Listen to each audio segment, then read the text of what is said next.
کہ چاروں اماموں میں سے کون سا امام قرآن و سنت کے زیادہ قریب ہے اور کس نے زیادہ صحیح احادیث کو اپنایا ہے اور کس کے ذخیرہ کے اندر ضعیف حدیثیں زیادہ پائی جاتی ہیں۔ الحمدللہ رمضان مبارک کے بعد دوبارہ ہم آپ کی خدمت میں حاضر ہوئے ہیں۔ اللہ تعالیٰ اس سلسلہ کو برقرار رکھنے کی توفیق دے اور حق بات کہنے کی توفیق دے، اور میرے اور آپ کے دلوں میں حق کے لیے اللہ تعالیٰ جگہ پیدا۔ یہ بہت اچھا سوال ہے جو آپ کے سامنے پیش کیا گیا کہ ائمہ اربعہ رحمہم اللہ میں سے کون کتاب و سنت کے زیادہ قریب ہے اور کس کے ذخیرہ میں زیادہ روایتیں جو ہیں ضعیف ہیں۔ اس سلسلہ میں ایک بات جو پہلے صاف کر لینی تھی جو یہ ہے کہ نا ائمہ میں سے کوئی سنت کا مخالف نہیں تھا۔ یہ بدگمانی جو ہے نا کسی نے سنت سے روگردانی کی ہے یا سنت کی پرواہ نہیں کی، یہ بالکل گناہ ہے۔ یہ سارے ائمہ جن کو امت میں مقبولیت حاصل ہے اور اللہ کی ان پر رحمت ہے، یہ سارے ایک دوسرے سے بڑھ کر سنت کے متلاشی تھے۔ اب ان کے جو ہے نا راستے کہ سنت کیسے تلاش کی جائے، کیونکہ رسول کریم علیہ السلام ظاہر ہے کوئی کتاب حدیث پر لکھ کر لوگوں کو نہیں دے گا، اس لیے سنت آپ کی معلوم کرنے کے راستے مختلف ہو گئے۔ یہ بات بہت اچھی ہے جو سمجھنے کی ہے۔ امام ابو حنیفہ رحمۃ اللہ علیہ نے انحصار کیا اس بات پر کہ حضرت عبداللہ ابن مسعود رضی اللہ تعالیٰ عنہ جو کوفہ میں حضرت عمر رضی اللہ نے بھیجے تھے اور جن کے بارے میں صحابہ کرام بھی کہتے ہیں کہ ہم جانتے ہیں کہ رسول اللہ کی چال ڈال کے سب سے زیادہ ہم میں سے جو ہے نا مصطفیٰ ابن مسعود ہے، یہ صحیح بخاری میں مل جاتا۔ اب وہ کوفہ میں گئے، وہاں مدرسہ قائم کیا، ان کے شاگرد تھے آگے، تو امام ابو حنیفہ رحمۃ اللہ نے کہا کہ جس کے بارے میں حضرت عمر نے کہا تھا کہ اس کے علم کی مجھے بھی ضرورت ہے، مگر میں صرف اس لیے اظہار کر رہا ہوں کہ دین سکھانے کی ضرورت، اس لیے عراق والوں میں احسان کر رہا ہوں۔ اب انہوں نے کہا کہ یہ اور ان کے ساتھی جن کا حال یہ تھا کہ صحابہ کہتے ہیں جب ہم آئے اور اسلام لائے تو ابن مسعود اور ان کی والدہ کو حضور کے گھر میں آنے جانے کی ایسی طرح بے روک ٹوک اجازت تھی کہ ہم دیر تک سمجھتے رہے کہ یہ رسول اللہ کے اہل بیت میں سے حضور کے گھر کے آدمی ہیں۔ ان کے بارے میں انہوں نے اعتماد کیا کہ یہ جو شروع سے حضور کے ساتھ، ان سے زیادہ کون سنت کو جانتا، سنت سے منہ نہیں موڑا، زیادہ ڈیپینڈ کیا کہ ابن مسعود اور ان کے شاگردوں کا جو ہے نا سلسلہ یہ زیادہ سنت کو معلوم کر لی کہ قابل اعتماد۔ امام مالک رحمۃ اللہ علیہ نے اصول یہ بنایا کہ مسجد نبوی میں رسول کریم علیہ السلام نے 10 سال امامت کی ہے، بعد میں خلافت راشدہ کا یہ مرکز رہا ہے، اس لیے یہاں کے لوگ جو ہیں یہ سنت سے بالکل ہی بے خبر رہ جائیں، یہ بات غلط ہے۔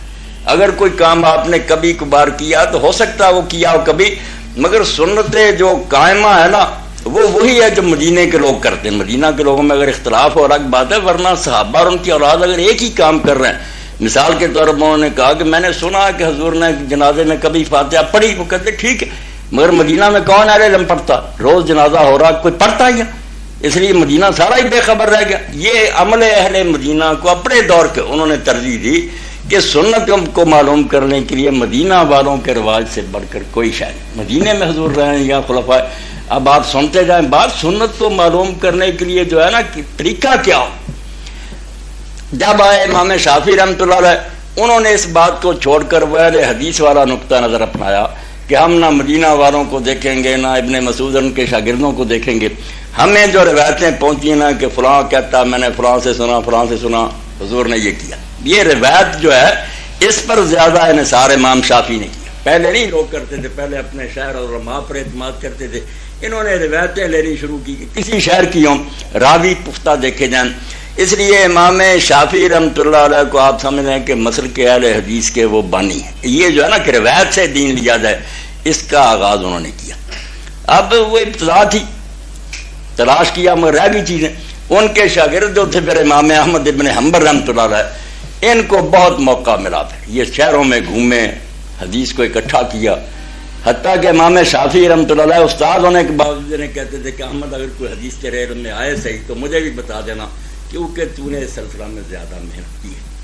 اس لیے اگر تو روایتوں کو دیکھے نا کہ راوی جو ہے وہ زیادہ پختہ کس کے ہیں اور کس نے زیادہ اس کو لیا، تو امام احمد ابن حنبل کا مسلک جو ہے یہ قرآن و حدیث کے زیادہ قریب ہے، بعد میں آئے ہیں، زیادہ محنت کی ہے۔ اور اگر لیں اس بات کو کہ سنت جو ہے نا کہ رسول اللہ کا طریقہ کیا، تو اس کو معلوم کرنے کے لیے وہ 2 طریقے بھی ہیں۔ کوئی عقل مند ان کو معمولی نہیں سمجھ سکتا کہ مدینہ والے جو سارے کر رہے ہیں نسل در نسل پہلی صدی میں، وہ بھی کوئی معمولی ویٹ نہیں، اتنا وزنی ہے وہ بات ہے کہ کہ پلڑا جھک جاتا کہ مدینہ سارا بھول گیا سننا. اور امام ابو حنیفہ اگر کہتے ہیں کہ یہ جو ہے ابن مسعود کے ساتھی حضور نے کہا کہ تم جو یہ ابن ام عبد اس کا طریقہ اختیار کرو، یہ بھی حدیث میں ابن مسعود کا، انہوں نے اس کو لیا. تو میں نے جو یہ وضاحت کی اس سے پتہ چل گیا کہ ائمہ کے بارے میں یہ تو دماغ میں آنا ہی نہیں چاہیے کہ وہ سنت سے منہ موڑے ہوئے. اب سنت لکھی لکھائی تو تھی نہیں، اس کو معلوم کرنے کے لیے کیا طریقہ اختیار کیے جو وہ ائمہ نے اپنے اپنے اجتہاد کے مطابق راستے اختیار کیے ہیں. اللہ ان سب کو جزائے خیر دے، ہمارے وہ محسن ہیں. اب ہمارے لیے یہ لازم ہے کہ ہم بجائے کسی ایک پر جمود کے جم جائے. اب علم سب کا اکٹھا ہو گیا، ان کے دلائل بھی سارے مرتب ہو گئے، آ گئے سامنے کہ ابو حنیفہ رحمۃ اللہ علیہ کو کیا ملا تھا، مالک کو کیا ملا، وہ سارا آ گیا. اب جو ہے نا مثل مکمل ہو چکی ہے. ایمانداری سے اگر کوئی معلوم کرنا چاہے تو دفاتر میں سب کچھ آ گیا کہ کس کی حدیث صحیح ضعیف. ہمیں اب یہی کرنا چاہیے کہ سب کا احترام کرے، سب کا بلا تعصب پڑھے، اور بغیر کسی دشمنی کے جس کی بات وزنی نظر آئے اس کو لے لیں، مگر ساتھ ہی دوسروں کے لیے بھی اپنے دلوں میں گنجائش پیدا کریں کہ اگر وہ ہماری تحقیق سے مطمئن نہیں اور اپنے طریقے کو زیادہ سنت کے قریب سمجھتے ہیں تو ہمیں لٹ لے کر ان کے پیچھے پڑنے کا کوئی حق نہیں. سنت سے کوئی منکر نہیں. یہ وہم جو ہے نا کہ کوئی گروہ سنت کو نظر انداز کے غلط ہے. سنت کو معلوم کرنے کا راستہ کیا ہونا چاہیے؟ مدینہ کو دیکھنا چاہیے، راوی دیکھنے چاہیے، یا ابن مسعود کے ساتھیوں پر انحصار کرنا چاہیے جس کے بارے میں خود حضور نے آپ نے فرمایا کہ ابن ام عبد کا طریقہ اختیار کرو. تو اس لیے یہ ائمہ جو ہے ان میں سے کوئی سنت کا دشمن نہیں، سارے سنت کے پیرو ہیں، اور اللہ تعالیٰ انشاءاللہ ان سب کو ایک جگہ اکٹھا کرے گا جنت. کہ چاروں اماموں میں سے کون سا امام قرآن